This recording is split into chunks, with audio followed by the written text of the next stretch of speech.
This is the Iowa Weather Report for Saturday, March 15th, 2014. And now our first look at the Zero-Z GFS model run. So at 1 p.m. this afternoon, we have a trough axis just to our west, a bit of a flow coming out of the north and west, and the trough extending down into the desert southwest and west Texas. This will be bringing a storm system across East Texas, Oklahoma, into the Arklatex. This could bring maybe some severe weather down there. Around here, we could have some snow beginning to form by late in the afternoon across our northern counties with this system up to our north.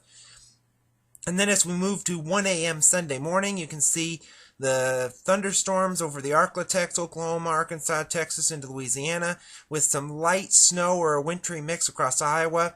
And then that moves off to the south and east here by midday on Sunday. Accumulations won't exceed 2 inches. Many areas may see only an inch or less at this point. And then that system moves off to our east here on Monday. The winds begin to turn back to the south and west, and readings after being down into the 20s and 30s will climb back into the 30s and lower to mid-40s here on Monday. But another system is going to be approaching on Tuesday. This could bring rain and or snow, maybe a combination of the two, ending as snow early Wednesday morning. Amounts look to be rather light at this point. The heaviest looks to be to our north. And temperatures do cool back off here on Wednesday, back into the 30s to near 40, with probably cloudy skies for most of the state with the snow up in Minnesota and Wisconsin.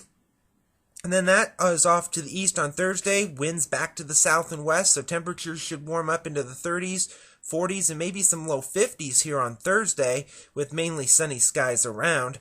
But you can see another storm moving over the northern Rockies. It comes in here on Friday, and this could bring some rain, maybe a little bit of wintry mix. The height levels are a little bit higher, so we should see mainly rain. Couldn't rule out some wintry mix by Friday evening.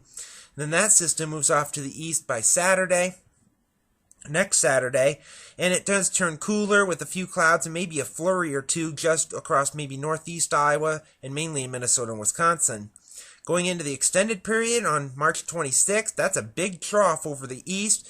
And the flow, if you notice, is coming straight out of the north again, and we've seen that all winter long. Now, if this was January, we'd be talking probably temperatures below zero, but we're talking the latter half of March, so temperatures may only be in the lower to middle 30s, maybe some 20s, some snow across the Great Lakes, a big storm moving out of the Canadian Maritimes, and rain in Florida. The end of the forecast, on March 30th, well, we don't see the flow coming straight out of the North Pole anymore. It's a little bit wavy, a bit of a trough axis close to us, as the pattern looks to be more zonal. So we could see some rain with that, and it looks to be all rain as the 540 line is well to the north. So we could see seasonal readings by the end of the month with maybe a little bit of rainfall. Satellite image from last evening, you can see some clouds along the east coast with a frontal system that then hangs back into Texas with the next storm. Our storm coming later today is to our north and west, and another moving into the north and west. The watch warning map from last evening, we had some winter weather advisories in Montana, far northern Maine, a few red flag warnings in New Mexico and along the Colorado River, and some wind advisories around the Four Corners region. Elsewhere, it was fairly calm and quiet. KPF chart precipitation over the next 5 days. This is through Wednesday evening at 7 o'clock, showing the heaviest precipitation will be just to our south, mainly over the south. Around here, maybe a quarter of an inch as an average, mainly in the form of some rain, snow, or a combination.